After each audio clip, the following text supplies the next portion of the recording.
The story begins with a crown, a palace, and a ruler who believed nothing would ever change. But only a few years later, that same empire would collapse, a royal family would disappear, and the world would watch the end of one of the oldest monarchies in Europe. This is the story told in the series The Last Czars, and it is not just about kings and queens. It is about power, fear, mistakes, and a family that slowly lost control of an entire empire. Before we go deeper into the story, take 1 second to like the video and subscribe to the channel. It really helps the channel grow and allows more historical stories like this to reach more people. Now, imagine ruling the largest country on earth. That was the reality of Nicholas II in 1894. After the sudden death of his father, he became the new ruler of Russia at only 26 years old. The problem was simple. He was not ready. Russia at that time was huge, powerful, and also unstable.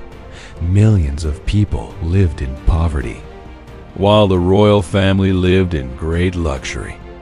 The gap between rulers and ordinary people was enormous, and this gap would slowly become dangerous. The series The Last Czars begins with the moment Nicholas takes the throne. At first, everything seems normal, but small events quickly show how fragile the empire really was.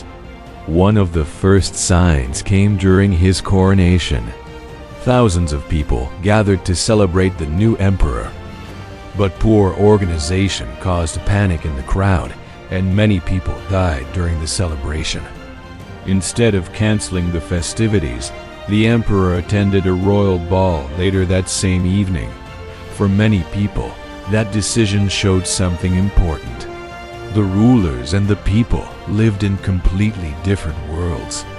This moment may seem small, but historians often see it as an early warning. According to historian Tsuyoshi Hasegawa, the fall of the Romanov dynasty was not inevitable.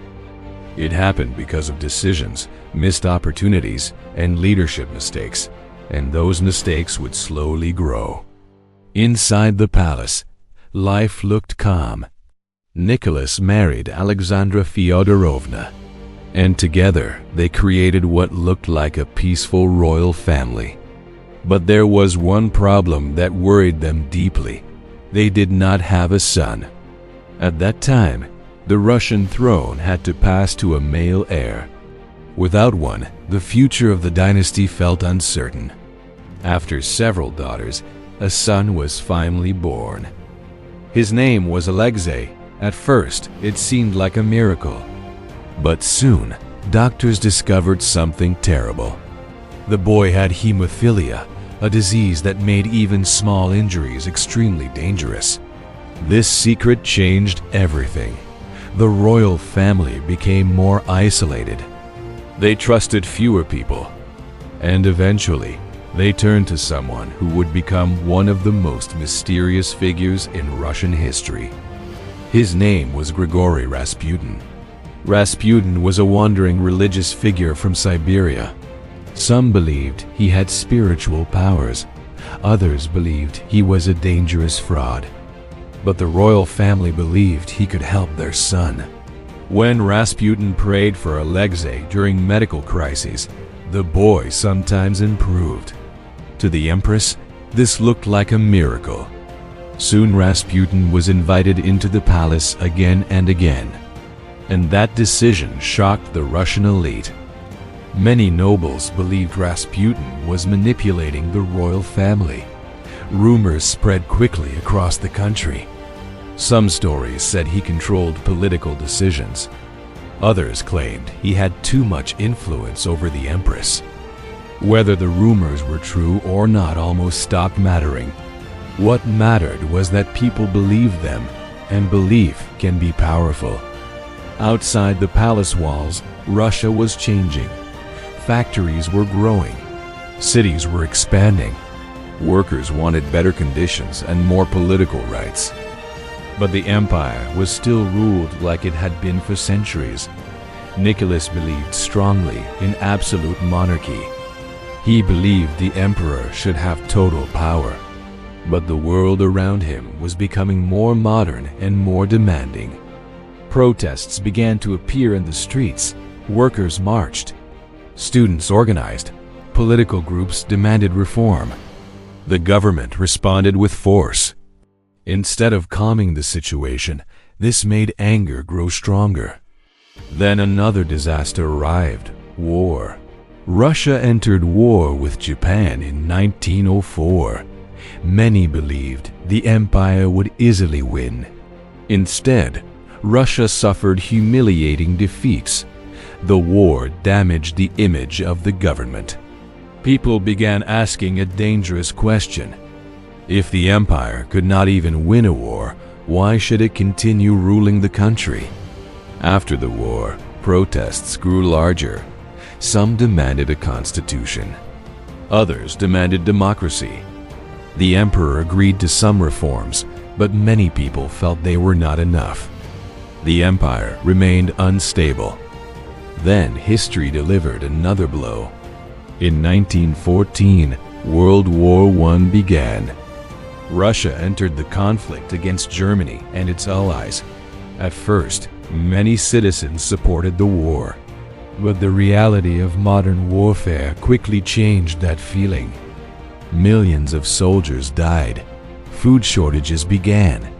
Factories struggled. The economy collapsed. Inside the palace, things were also falling apart. Nicholas made a risky decision. He left the capital and went to the front lines to lead the army himself. This meant that the government in the capital was largely controlled by the empress. And behind her stood Rasputin.